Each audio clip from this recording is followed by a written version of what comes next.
Why did the United States attack Libya, Iraq, Afghanistan, and Yemen?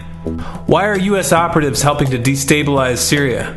And why is the United States government so intent on taking down Iran, in spite of the fact that Iran has not attacked any country since 1798? And what's next?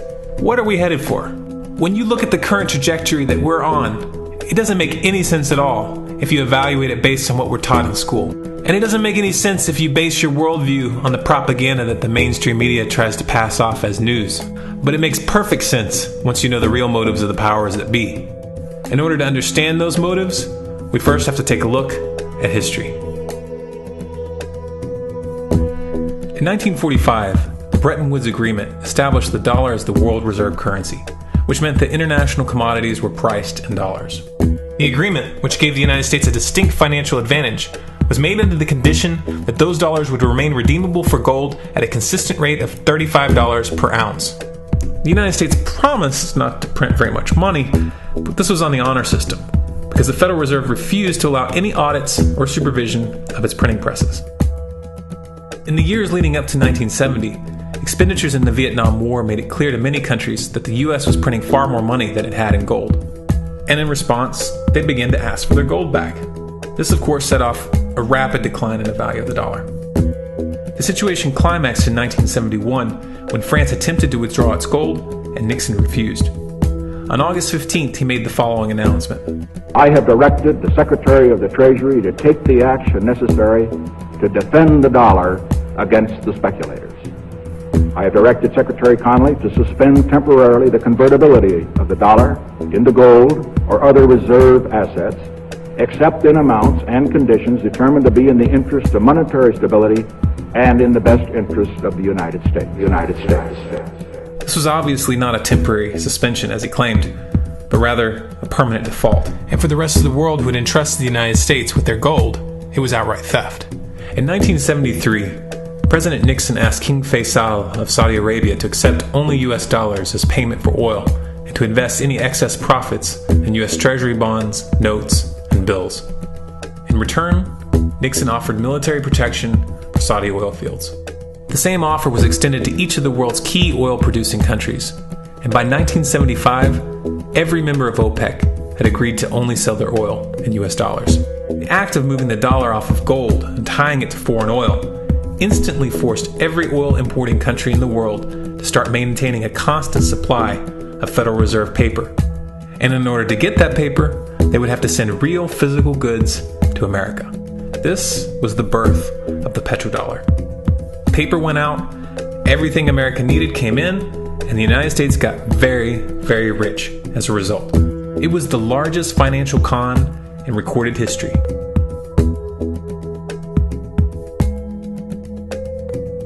The arms race of the Cold War was a game of poker.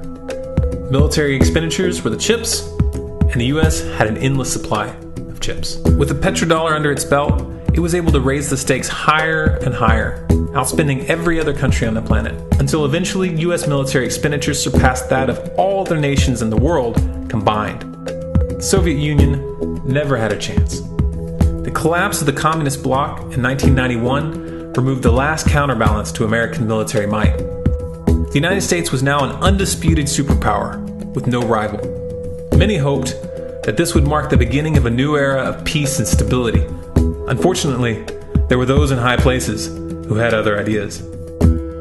Within that same year, the U.S. invaded Iraq in the First Gulf War. And after crushing the Iraqi military and destroying their infrastructure, including water purification plants and hospitals, crippling sanctions were imposed which prevented that infrastructure from being rebuilt. These sanctions, which were initiated by Bush Sr. and sustained throughout the entire Clinton administration, lasted for over a decade and were estimated to have killed over 500,000 children. The Clinton administration was fully aware of these figures. We have heard that 500,000 children have died. I mean, that's more children than died in Hiroshima. And you know, is the price worth it? I think this is a very hard choice, but we think the price is worth it. Miss Albright, what exactly was it that was worth killing 500,000 kids for? In November of 2000, Iraq began selling its oil exclusively in euros. This was a direct attack on the dollar and on U.S. financial dominance, and it wasn't going to be tolerated. In response, the U.S. government, with the assistance of the mainstream media, began to build up a massive propaganda campaign claiming that Iraq had weapons of mass destruction and was planning to use them. In 2003, the U.S. invaded, and once they had control of the country, oil sales were immediately switched back to dollars. This is particularly notable due to the fact that switching back to the dollar meant a 15 to 20% loss in revenue due to the euro's higher value.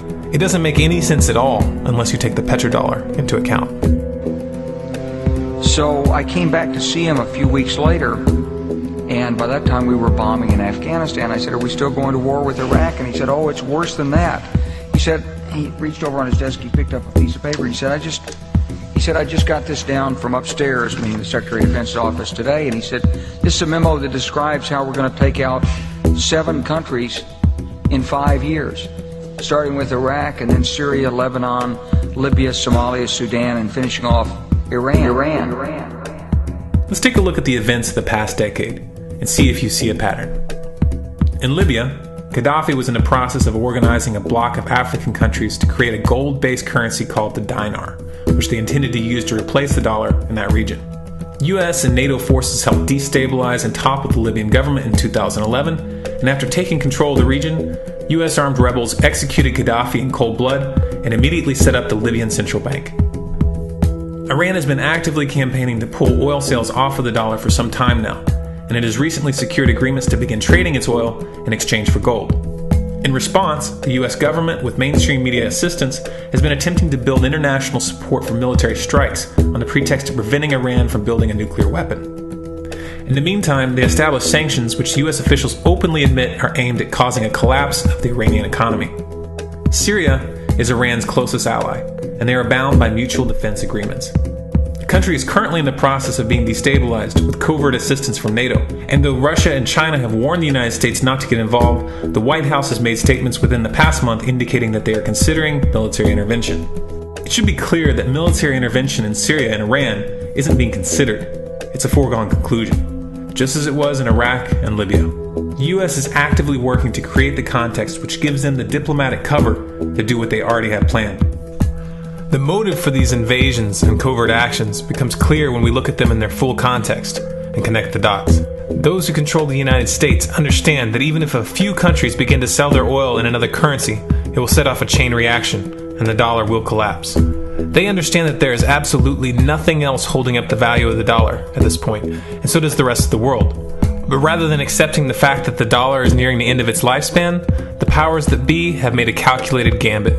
They have decided to use the brute force of the US military to crush each and every resistant state in the Middle East and Africa.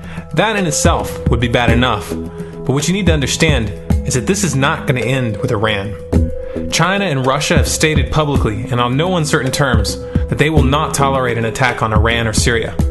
Iran is one of their key allies, one of the last independent oil producers in the region, and they understand that if Iran falls, then they will have no way to escape the dollar without going to war. And yet the United States is pushing forward in spite of the warnings. What we are witnessing here is a trajectory that leads straight to the unthinkable. It's a trajectory that was mapped out years ago in full awareness of the human consequences. But who was it that put us on this course? What kind of psychopath is willing to intentionally set off a global conflict that will lead to millions of deaths just to protect the value of a paper currency? It obviously isn't the president. The decision to invade Libya, Syria, and Iran was made long before Obama had risen to the national spotlight. And yet, he's carrying out his duty just like the puppets that preceded him. So who is it that pulls the strings? Often the best answer to questions like this are found by asking another question. Qui bono? Who benefits? Obviously, those who have the power to print the dollar out of thin air have the most to lose if the dollar were to fall. And since 1913, that power has been held by the Federal Reserve. The Federal Reserve is a private entity owned by a conglomerate of the most powerful banks in the world, and the men who control those banks are the ones who pull the strings. To them, this is just a game. Your life and the lives of those you love are just pawns on their chessboard. And like a spoiled 4-year-old who tips the board onto the floor when they start to lose, the powers that be are willing to start World War III to keep control of the global financial system. Remember that when these wars extend and accelerate. Remember that when your son or your neighbor's son comes back home in a flag-draped coffin. Remember that when they point the finger at the new boogeyman. Because the madmen who are running this show will take this as far as you allow them to. So how much time do we have left? It's a question I hear constantly, but it's the wrong question. Asking how much time we have left is a passive posture. It's the attitude of a prisoner who's waiting to be taken out to a ditch and shot in the back of the head. What are our chances? Can we change course? Also the wrong question. The odds don't matter anymore. If you understand what we're facing, then you have a moral responsibility to do everything in your power to alter the course that we're on, regardless of the odds. It's only when you stop basing your involvement on the chances of success that success actually becomes possible. To strip the ill-begotten power from the financial elites and to bring these criminal cartels to justice will require nothing less than a revolution. The government is not going to save us. The government is completely infiltrated and corrupt to the core. Looking to them for a solution at this point is utterly naive. There are 3 stages of revolution, and they are sequential. Stage 1 is already underway. Stage 1 is the ideological resistance.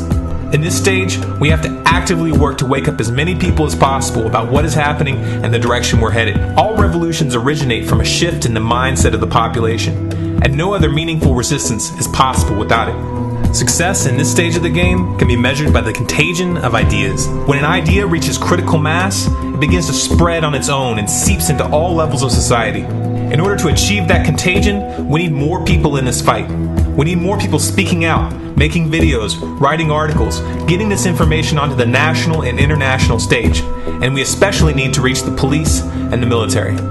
Stage 2 is civil disobedience, also known as nonviolent resistance. In this stage, you put your money where your mouth is, or more accurately, you withhold your money and your obedience from the government, and you do everything in your power to bring the gears of the state to a halt. Practiced in mass, this method alone is often enough to bring a regime to its knees. However, if you fail at this stage, Stage 3 is inevitable. Stage 3 is direct physical resistance. Direct physical resistance is the last resort, and it should be avoided and delayed as long as possible, and it should only be invoked after all other options have been thoroughly exhausted. There are those who talk tough and claim that they will resist when the time comes, but what those people fail to realize is that if you are inactive during the first 2 stages and save your efforts for the last resistance, then you will fail. When the Nazis were moving door to door, dragging people out of their homes in Germany, that was the time to fight back physically. But due to the lack of ideological resistance and civil disobedience leading up to that moment, even an armed uprising would have likely failed at that point. An armed uprising can only succeed if the people have established an attitude of active resistance. And active resistance is only possible after their minds have broken free from the mainstream propaganda. If you want to fight back, it's now or never. You're not going to get another chance, and the stakes are far higher than they were in Nazi Germany.